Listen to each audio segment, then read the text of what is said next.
जी अस्सलाम वालेकुम and welcome to urduitacademy.com। मेरा नाम है अब्दुल फ़हद और आज हम लेक्चर नंबर 4 देख रहे हैं जी गूगल क्लाउड की सीरीज़ के अंदर, जिसके अंदर हमारे पास टॉपिक है Google cloud projects and billing theory. So this is some of the most important topics in every cloud, चाहे आप एज्योर की बात करें, गूगल की बात करें, अमेज़ोन की बात करें। सो उसका जो मैनेजमेंट है, गवर्नेंस है, वो बहुत इंपॉर्टेंट होती है। अगर आपकी मैनेजमेंट और गवर्नेंस ही अच्छी नहीं है, आपकी बिलिंग कंट्रोल नहीं है, सो आपका क्लाउड एंड है, मतलब कि सो देखते हैं कि प्रोजेक्ट क्या है, गूगल में प्रोजेक्ट का कंसेप्ट क्या है। ठीक है, अब यहाँ पे है कि projects are logical units which consumes a bunch of resources. कि आपके रिसोर्स क्या होते हैं जी, आपकी वर्चुअल मशीन भी रिसोर्स होती है, आपकी नेटवर्किंग भी रिसोर्स होती है, आपकी एप्लीकेशन भी रिसोर्स होती है, आपकी एपीआई होती है, वो भी रिसोर्स होती है। तो आपका जो प्रोजेक्ट है एक वो लॉजिकल यूनिट होता है जो कि आपके सारे रिसोर्सेज को बंच करके रखता है। एक प्रोजेक्ट के अंदर जितनी भी चीज़ें चल रही हैं वो एक प्रोजेक्ट हो गया। और आपके प्रोजेक्ट कौन कौन से हो सकते हैं? डेवलपमेंट के लिए आपका अलग प्रोजेक्ट हो सकता है, प्रोडक्शन के लिए अलग हो सकता है। हर प्रोजेक्ट के लिए आपका अलग से एक आप प्रोजेक्ट बना सकती हैं। सो प्रोजेक्ट के अंदर आपके रिसोर्सेज चाह रहे होते हैं। ठीक है, अब दूसरा ये कि आपके प्रोजेक्ट एसोसिएट होते हैं, ऑर्गेनाइजेशन के साथ भी एसोसिएट होते हैं और डायरेक्ट प्रोजेक्ट भी होते हैं। ठीक है, अकाउंट के साथ और ऑर्गेनाइजेशन के साथ। अब ऑर्गेनाइजेशन क्या चीज़ है, पहले तो हमने देख लिया प्रोजेक्ट। प्रोजेक्ट के हमने देख लिया, उसके पूरे रिसोर्सेज होते हैं। अब ऑर्गेनाइजेशन की तरफ आगे चलते हैं।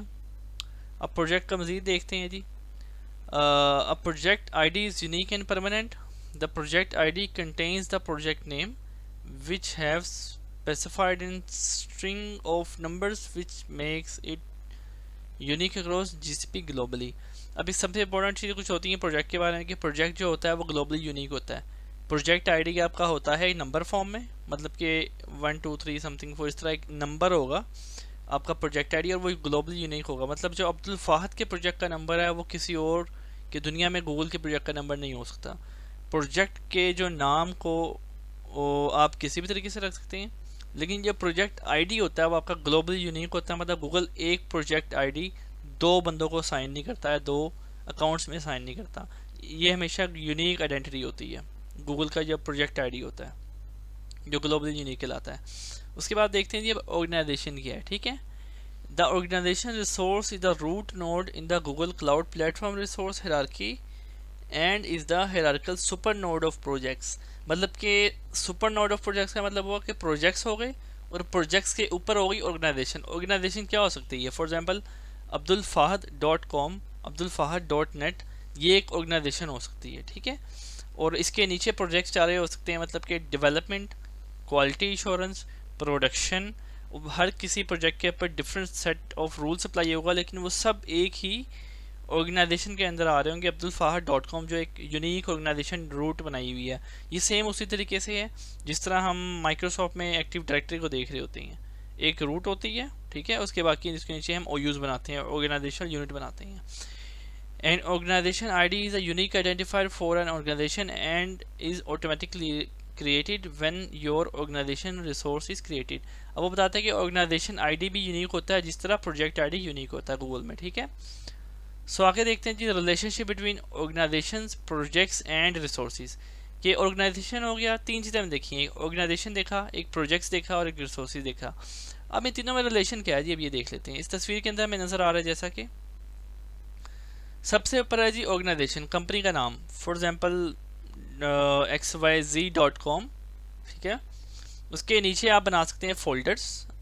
उसके अंदर फोल्डर्स में क्या होता है, डिपार्टमेंट एक्स, डिपार्टमेंट वाई, उसके अलावा शेयर्ड इंफ्रास्ट्रक्चर, डिफरेंट जो भी आपके डिपार्टमेंट हैं, आपका शेयर्ड इंफ्रास्ट्रक्चर है, आप हर किसी के लिए फ़ोल्डर्स बना सकते हैं।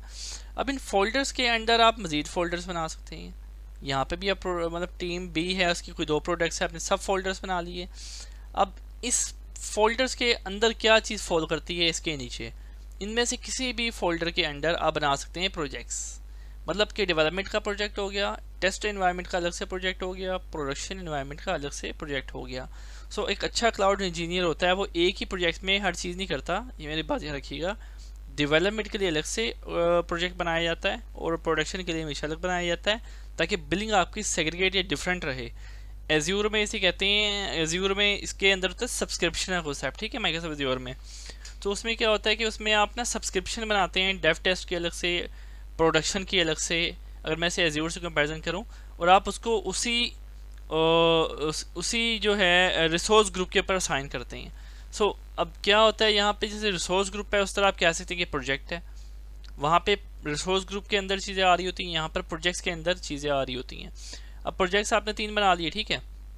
अब किसी भी आप प्रोजेक्ट के अंडर रिसोर्सेज बनाते हैं, ये आप काम कर रहे होते हैं, लेकिन इस सब की मैनेजमेंट बहुत साफ़ सुथरी और क्लियर होनी चाहिए। आपका cloud, being a good cloud engineer, governance is the most important thing, कि आपकी गवर्नेंस बहुत अच्छी होनी चाहिए। आपके टेस्ट इंस्टांसेस बेसिकली हमेशा होते हैं छोटे, आपके प्रोडक्शन इंस्टांसेस बड़े होते हैं, ऑटो स्केल हो रहे होते हैं, और डेवलपमेंट में different set of policies apply होती है।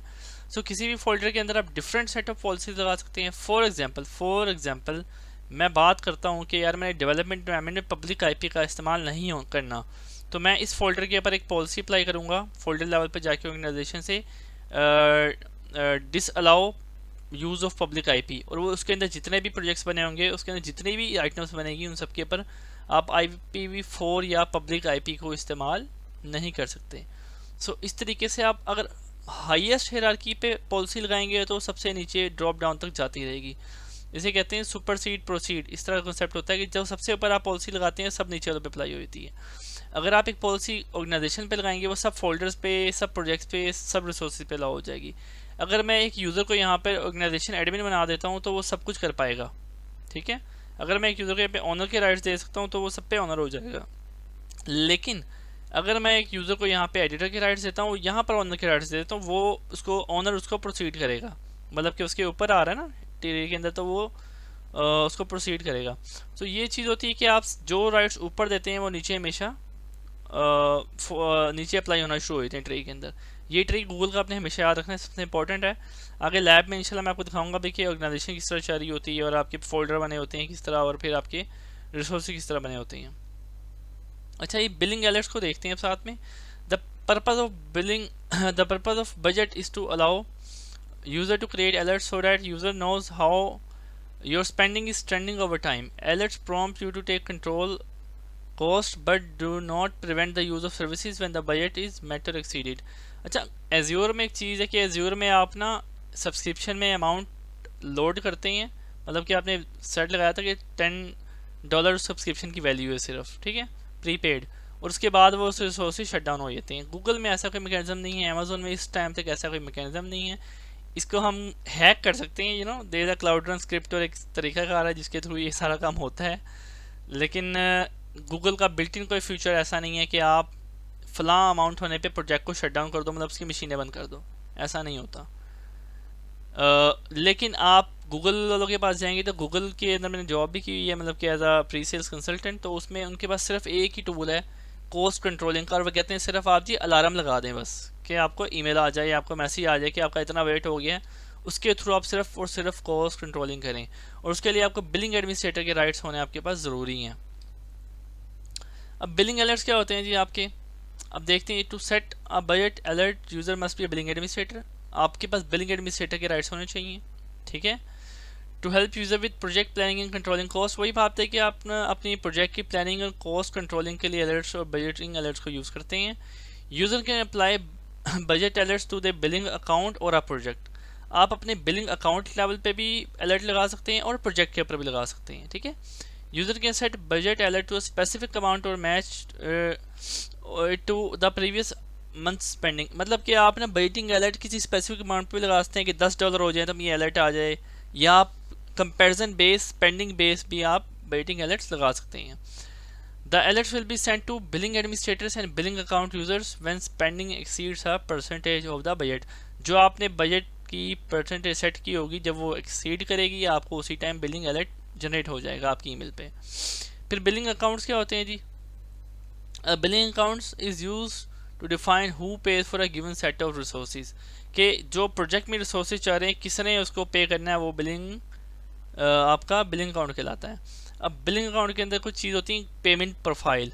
अब पेमेंट प्रोफाइल के अंदर क्या होता है, आपके ना क्रेडिट कार्ड लगा होता है, या आप इनवॉइस पेमेंट कर रहे हैं, मतलब आप कंपनी के थ्रू किसी पार्टनर के थ्रू पेमेंट कर रहे हैं, आप डायरेक्ट क्रेडिट कार्ड के थ्रू पेमेंट कर रहे हैं, वो चीज़ आपकी सेट हुई होती है गूगल पेमेंट प्रोफाइल में। और आपके बिलिंग अकाउंट के अंदर जब तक पेमेंट प्रोफाइल एक्टिव नहीं होती तो बिलिंग अकाउंट आपका अनेबल या एक्टिव नहीं होता, ठीक है। सो जो भी आप बिलिंग प्रोफाइल में कार्ड या बैंक जो भी अटैच करेंगे वो चार्ज हो रहा होगा, ठीक है। सो आगे मूव करते हैं ये बिलिंग अकाउंट्स के बारे में। Billing on Google cloud can be configure in variety of ways to meet different needs, मतलब आप डिफरेंट तरीक़ों से बिलिंग अकाउंट के अंदर प्रोफाइल वगैरह जो है लिंक कर सकते हैं, या आप उसके तरीका बताए गए हैं। अब billing account can be link to one or more projects. अब बताता ही है कि आप एक बिलिंग अकाउंट को, मतलब मैंने एक बिलिंग अकाउंट वन बना दिया, मैं एक प्रोजेक्ट या उससे ज़्यादा के साथ उसको अटैच कर सकता हूँ। मतलब मेरा डेवलपमेंट का जो है प्रोजेक्ट, मेरा जो क्यूए का प्रोजेक्ट है, मेरा क्वालिटी इंश्योरेंस का प्रोजेक्ट है, मैं सबके साथ एक बिलिंग अकाउंट को लिंक कर सकता हूँ और उसको प्रोजेक्ट के रिसोर्सेज को क्रिएट और डिलीट कर सकता हूँ, यूज़ कर सकता हूँ, ठीक है। Projects that are not linked to a billing account cannot use GCP service that aren't free। अब आपको फ्री टियर भी इस्तेमाल करने के लिए आपको बिलिंग अकाउंट एक्टिवेट करना पड़ता है। वो बताता है इस लाइन में ये है कि जब तक आपके जो प्रोजेक्ट के साथ है बिलिंग अकाउंट लिंक नहीं होता, तब तक आप प्रोजेक्ट इस्तेमाल नहीं कर सकते। बिलिंग अकाउंट की टाइप्स क्या होती है? ये एक सेल्फ सर्विस होता है। सेल्फ सर्विस का मतलब आप खुद कर रही हैं, उसके अंदर क्रेडिट कार्ड यूज़ कर सकते हैं, डेबिट कार्ड यूज़ करते हैं, या एसी रेप डेबिट, ये है बैंकिंग है लेकिन यूरोप में चलती है। सो पाकिस्तान में क्रेडिट कार्ड चलता है सिर्फ, I have checked. Bank I think standard chartered का डेबिट कार्ड भी शायद चल जाता है, और HBL वगैरह ये वो नहीं चलते, मोस्टली इशूज़ आता है इसके अंदर, उसे एक्सेप्ट नहीं कर रहा होता वो। कॉस्ट आर चार्ज ऑटोमेटिकली, कि ऑटोमेटिकली कॉस्ट जो बिलिंग होती है आपकी मंथ की वो चार्ज होती है। You can sign up for self service accounts online. अब ये चीज़ most of the guys enterprise हो चाहे वो कंपनियां हो, ये करती हैं, वो खुद साइन अप कर लेते हैं और चलाना शुरू कर देते हैं। उसमें मसला ये आता है सेल्फ सर्व के अंदर कि आपके पास रिसोर्सेज बहुत लिमिटेड होते हैं, आप ज़्यादा मशीनें नहीं बना सकते, बड़ी मशीनें नहीं बना सकते, आपके रिसोर्सेज का कोटा फिक्स हुआ होता है।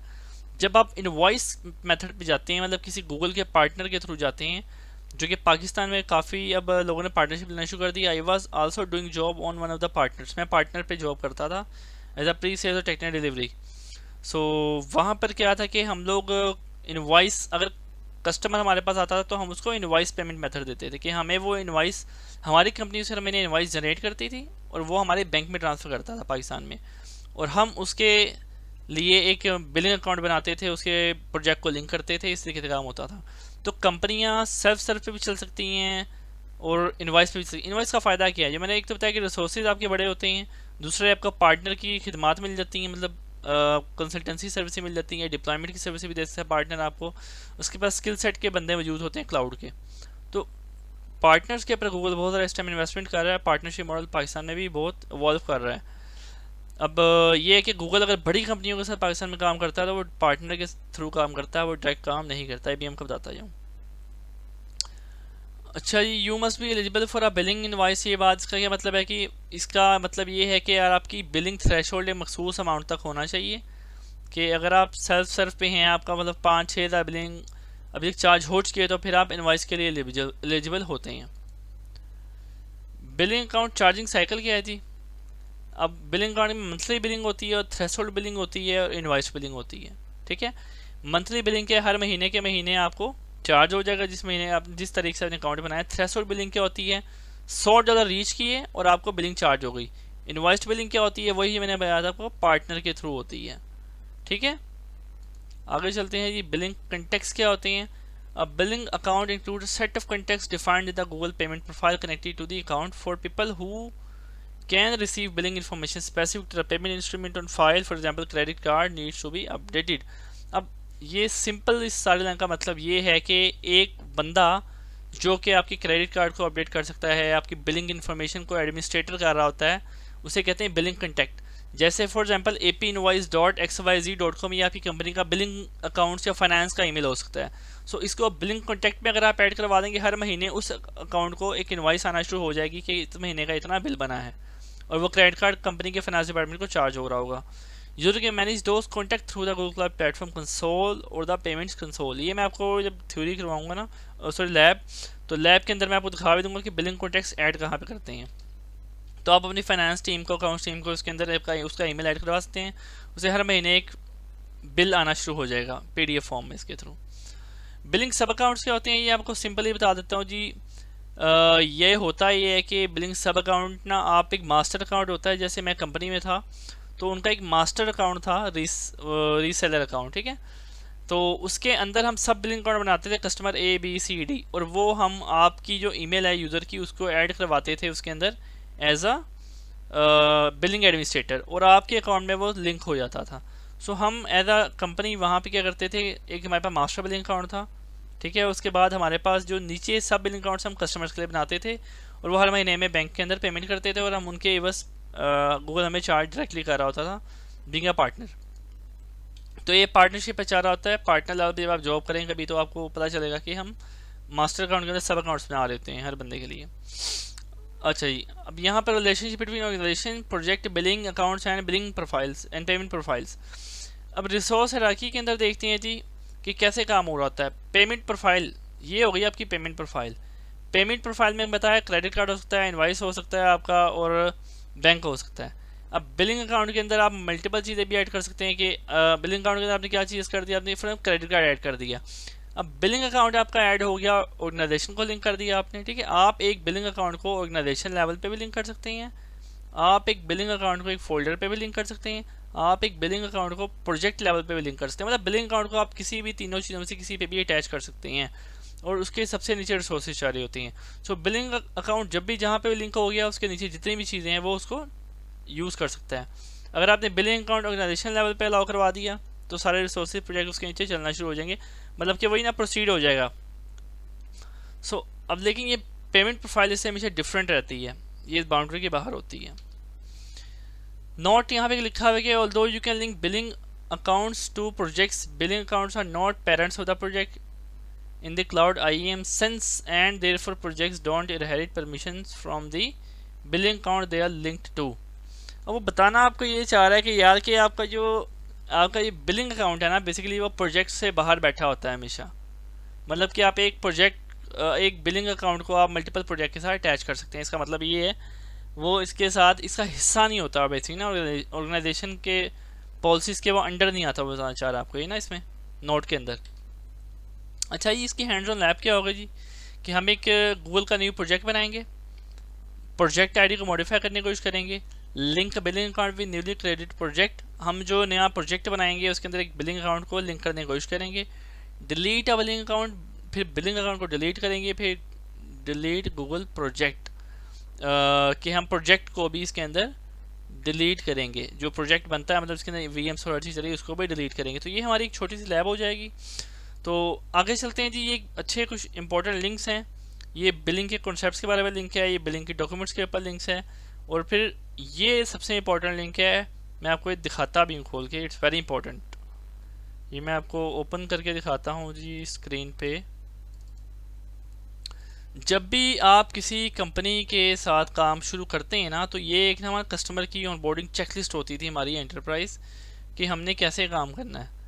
अब ये एक बहुत डिटेल्ड है, मैं आपको ये वही इसमें जो भी मैं आपको दिखाई थी तस्वीरें वही हैं।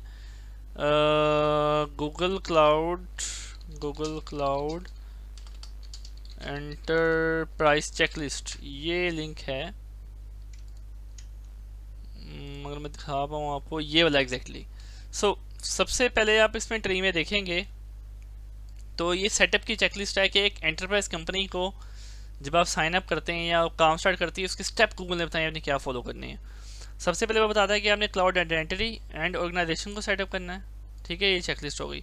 फिर यूजर्स एंड ग्रुप्स बनाने हैं, फिर एडमिनिस्ट्रेटिव एक्सेस देनी है, किन बंदों को किस जगह पे कहाँ पे एक्सेस देनी है, फिर बिलिंग को सेटअप करना है, ठीक है, फिर रिसोर्सेज हायरार्की सेट करनी है, फिर उन रिसोर्सेज के ऊपर लोगों को एक्सेस देनी है, फिर आपने नेटवर्किंग कॉन्फ़िगर करनी है उस प्रोजेक्ट के अंदर, फिर आपने मॉनिटरिंग सेटअप करनी है अपने रिसोर्सेज के ऊपर, फिर आपने इसकी सिक्योरिटी को इंश्योर करना है। उसके बाद आपने एक सपोर्ट पैकेज साइन करना है कि आप डेवलपमेंट सपोर्ट लेना चाह रहे हैं, मतलब कौन से लेवल की आप सपोर्ट लेना चाह रहे हैं उसका ये आपने इसमें डिफाइन करना है।